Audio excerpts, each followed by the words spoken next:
A ver, ¿alguna vez nos hemos parado a pensar de dónde salen las imágenes que definen nuestra cultura? Hoy vamos a meternos de lleno en una de las más potentes, el rostro de un dios. Vamos a sumergirnos en una historia alucinante de arte, de poder y de fe para descubrir cómo se creó nada más y nada menos que la cara más famosa de la historia. Cuando pensamos en Jesús, a casi todo el mundo le viene esta imagen a la cabeza, ¿verdad? Un hombre de 30 y pico años, con barba, pelo largo, una mirada así como serena. Pero, ¿y si te dijera que esta imagen es, en realidad, una invención? Una creación artística que se diseñó con un objetivo muy concreto. La historia real es mucho más sorprendente de lo que parece.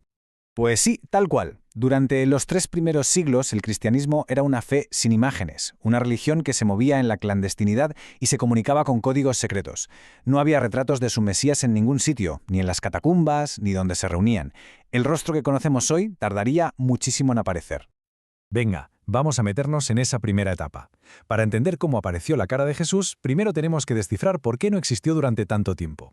El cristianismo primitivo era un mundo de misterio, con un lenguaje visual que, la verdad, solo los iniciados podían pillar. En lugar de una cara, lo que tenían eran símbolos. Se cuenta que un cristiano podía dibujar un arco en la arena y si otra persona completaba la forma del pez, ya sabían que eran de los suyos. El ancla, por ejemplo, simbolizaba la esperanza, la salvación, y el quiro, que son las 2 primeras letras de Cristo en griego, era un monograma con un poder casi mágico para ellos.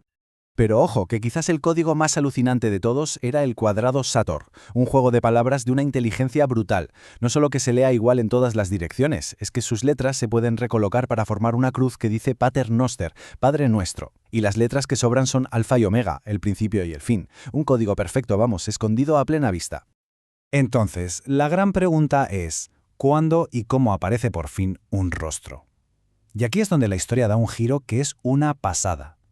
Cuando los cristianos por fin se decidieron a representar a su Dios, no se pusieron a buscar en los textos sagrados, no. Miraron a su alrededor, al mundo pagano del Imperio Romano, que estaba a tope de imágenes. Olvidémonos por un momento de la imagen del hombre sufriendo en la cruz.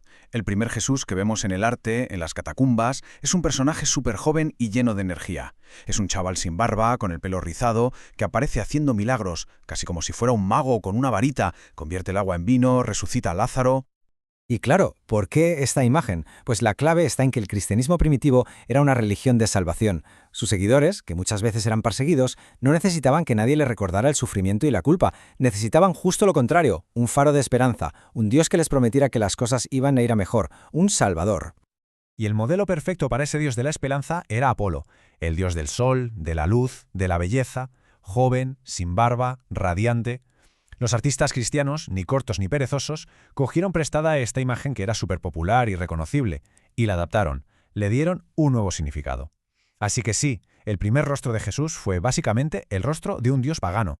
Pero la cosa no se quedó ahí, ni mucho menos. Una vez que abrieron esa puerta, los artistas cristianos empezaron a construir todo su universo visual inspirándose en las imágenes paganas que tenían por todas partes. No crearon solo un dios, crearon un cielo entero. El ejemplo más potente, quizás, es el de la Virgen y el Niño. La imagen de la diosa egipcia Isis, dando el pecho a su hijo Horus, era de las más queridas en todo el imperio. Representaba la maternidad, el cuidado, la vida. Para una fe nueva que necesitaba una figura materna, el modelo era perfecto, estaba ahí, listo para usar.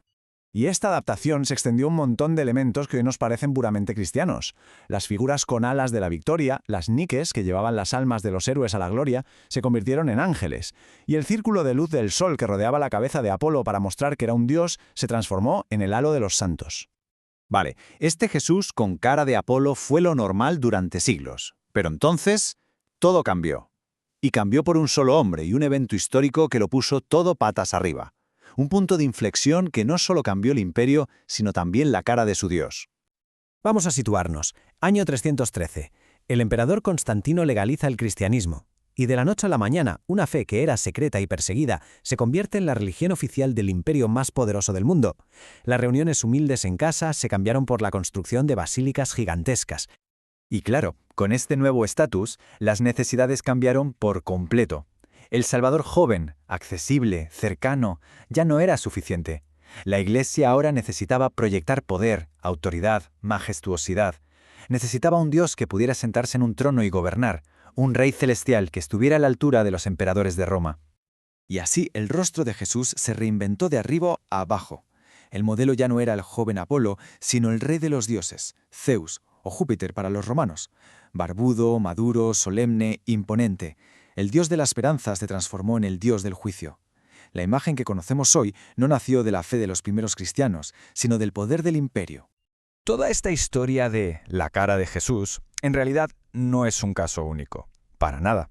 Lo que revela es un patrón mucho más profundo, más universal, sobre cómo los seres humanos creamos a nuestros dioses. Y esto nos lleva directos al trabajo de uno de los grandes pensadores del siglo XX. El mitólogo Joseph Campbell, que estudió los mitos de todo el mundo, se dio cuenta de algo increíble, que en el fondo todas las culturas cuentan la misma historia, lo que él llamó el monomito. Su teoría es que los mitos no son realmente historia, son psicología, son un reflejo de lo que esperamos, de lo que tememos, de nuestras necesidades más profundas. Al final es como un espejo. La cara que le ponemos a lo divino refleja lo que necesitamos como sociedad. Los primeros cristianos necesitaban esperanza, así que crearon un salvador a imagen de Apolo. El Imperio Romano necesitaba autoridad y creó un juez a imagen de Zeus. Cada cultura proyecta en el cielo la cara que necesita ver en ese momento. O sea que al final del día, la historia del rostro de Jesús nos enseña que las imágenes divinas no van tanto sobre los dioses como sobre nosotros mismos. Son un mapa de nuestros miedos, de nuestras aspiraciones, de nuestros valores.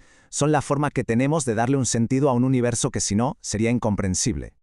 Y esto nos deja con una pregunta flotando en el aire, ¿no? En una época como la nuestra, de globalización, de tecnología, de cambio constante, si tuviéramos que crear un rostro para lo divino hoy, ¿cómo sería?